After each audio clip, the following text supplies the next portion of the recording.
ദുരന്തത്തിൽ മാതാപിതാക്കളും മറ്റു കുടുംബാംഗങ്ങളും നഷ്ടപ്പെട്ട ശ്രുതിക്ക് സർക്കാർ ജോലി നൽകുമെന്ന് മുഖ്യമന്ത്രി പിണറായി വിജയൻ വാർത്താസമ്മേളനത്തിലാണ് ഇക്കാര്യം അറിയിച്ചത്. മുണ്ടക്കൈ ചൂരൽമല ഉരുൾപൊട്ടലിൽ മാതാപിതാക്കളെ നഷ്ടപ്പെട്ട ശ്രുതിയുടെ പ്രതിശ്രുത വരൻ ജെൻസൺ കഴിഞ്ഞ മാസമാണ് വാഹനാപകടത്തിൽ മരിച്ചത്.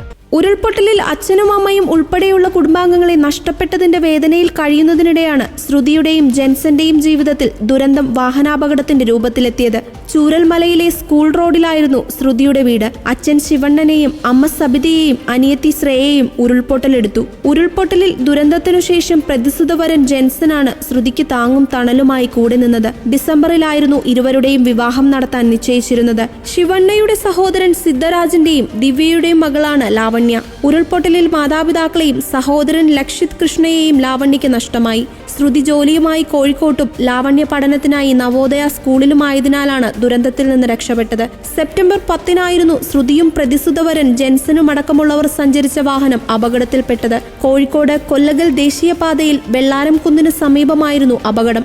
ലക്കിടി ഭാഗത്തേക്ക് പോകുകയായിരുന്ന ശ്രുതിയും കൂട്ടരും സഞ്ചരിച്ചിരുന്ന വാനും കോഴിക്കോട്ട് നിന്ന് സുൽത്താൻ ബത്തേരിയിലേക്ക് വരികയായിരുന്ന സ്വകാര്യ ബസ്സുമാണ് കൂട്ടിയിടിച്ചത്. ജെൻസനായിരുന്നു van ഓടിച്ചിരുന്നത്.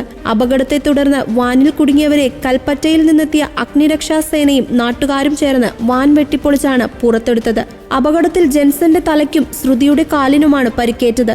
Jenson Meppadi doctor Moopens medical college ആശുപത്രിയിലെ തീവ്രപരിചരണ വിഭാഗത്തിൽ ചികിത്സയിലിരിക്കെയാണ് മരിച്ചത്.